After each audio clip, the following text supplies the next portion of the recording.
निर्यापक मुनि श्री समता सागर जी महाराज सत्संग ने 12 सितंबर को दशलक्षण पर्व के 5वें धर्म उत्तम सत्य को व्याख्यायित किया।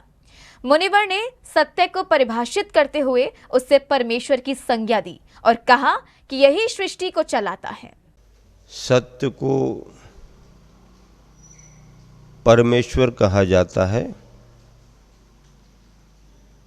और ऐसा भी कहा जाता है कि परमेश्वर ही सृष्टि को चलाता है। दशलक्षण पर्व की मंगल बेला में निर्यापक मुनि श्री समता सागर जी महाराज सत्संग भक्तों को इस पावन पर्व के 10 धर्मों के बारे में विस्तार से बता रहे हैं। इस क्रम में ही 12 सितंबर को पर्व के 5वें दिन उत्तम सत्य धर्म के बारे में मुनिवर ने भक्तों को इस धर्म को परमेश्वर के समान बताया। 5वां दिन है, सत्य धर्म के नाम से जाना जाता है।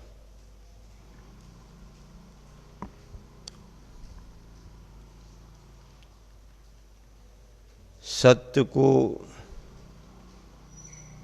परमेश्वर कहा जाता है और ऐसा भी कहा जाता है कि परमेश्वर ही सृष्टि को चलाता है। तो फिर क्यों ना ऐसा माना जाए कि सत्य रूप परमेश्वर से ही सृष्टि चल रही है। सत्य का अर्थ है जो है, जैसा है और जितना है वह वैसा और उतना ही प्रस्तुत होना सत्य है। आगे मुनिवर ने कहा कि सत्य को जानने से पहले असत्य को जानना जरूरी है। जो नहीं है, जैसा नहीं है, उसे वैसा बताना ही असत्य है और यही हिंसा का कारण बनता है। जो नहीं है, जैसा नहीं है, जितना नहीं है वह वैसा और उतना व्याख्यायित करना असत्य है और ये असत्य झूठ हिंसा का कारण बनता है, न्याय को अन्याय में बदल देता है, भ्रष्टाचार को बढ़ावा देता है, छल कपट के काम कराता है।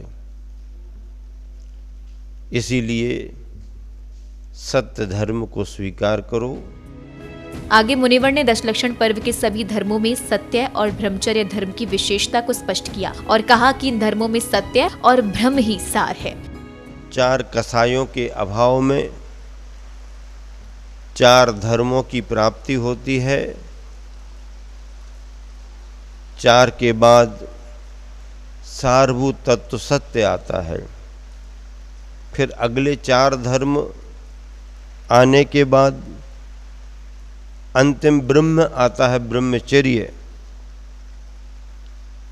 इसकी व्याख्या मैं इस तरह करता हूँ कि प्रारंभ के 4 धर्म आने से सत्य की प्राप्ति होती है और आगे के 4 धर्म आने से ब्रह्म की प्राप्ति होती है। इसलिए धर्मों में सत्य और ब्रह्म ही सार है, सत्य ही ब्रह्म है, ब्रह्म ही सत्य है। झूठ कपट हमारी शाख को गिराते हैं। झूठ बोलने के अनेक कारण हो सकते हैं। झूठ, छल, कपट ये हमारी प्रतिष्ठा को, शाख को गिराते हैं। जब तक काम चल गया और जिस दिन पोल पट्टी खुल जाती है उस दिन उस व्यक्ति की शाख, मार्केट में जो रेपुटेशन थी वो गिर जाती है। फिर उस पर कोई भरोसा, विश्वास नहीं करता।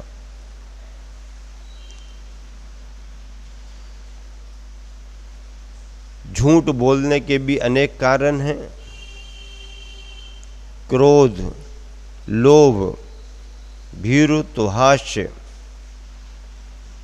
आचार्य उमा स्वामी ने तत्वार सूत्र में गिनाए हैं।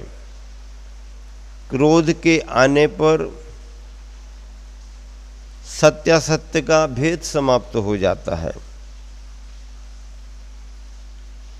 लोभ के आने पर झूठ छल कपट का सहारा लेता है,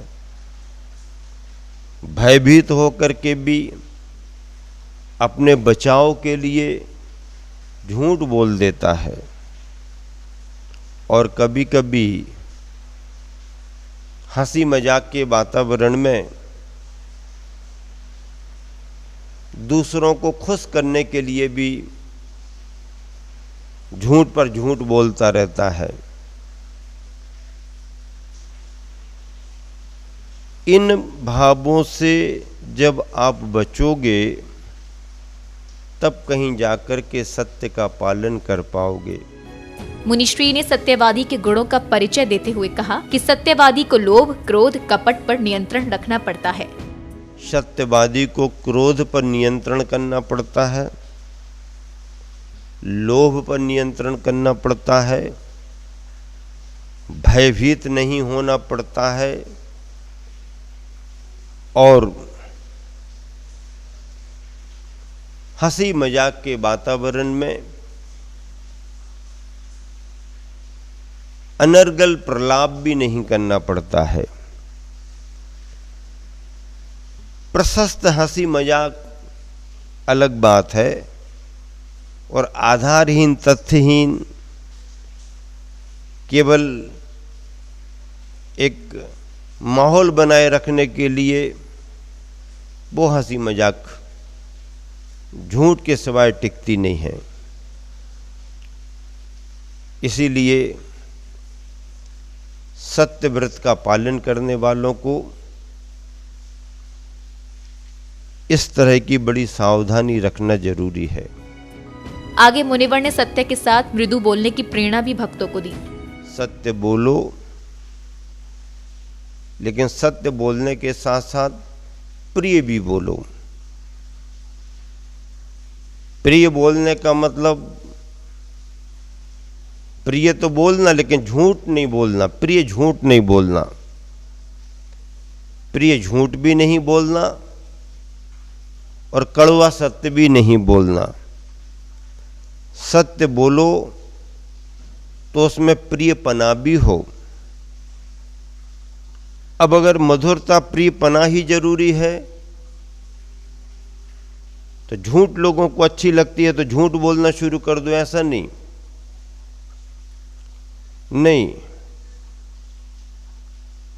सत्य बोलो,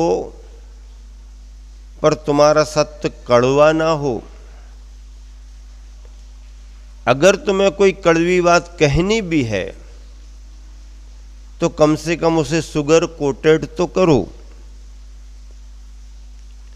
शुगर कोटेड कर देने से कड़वी दवा भी आसानी से अंदर चली जाती है।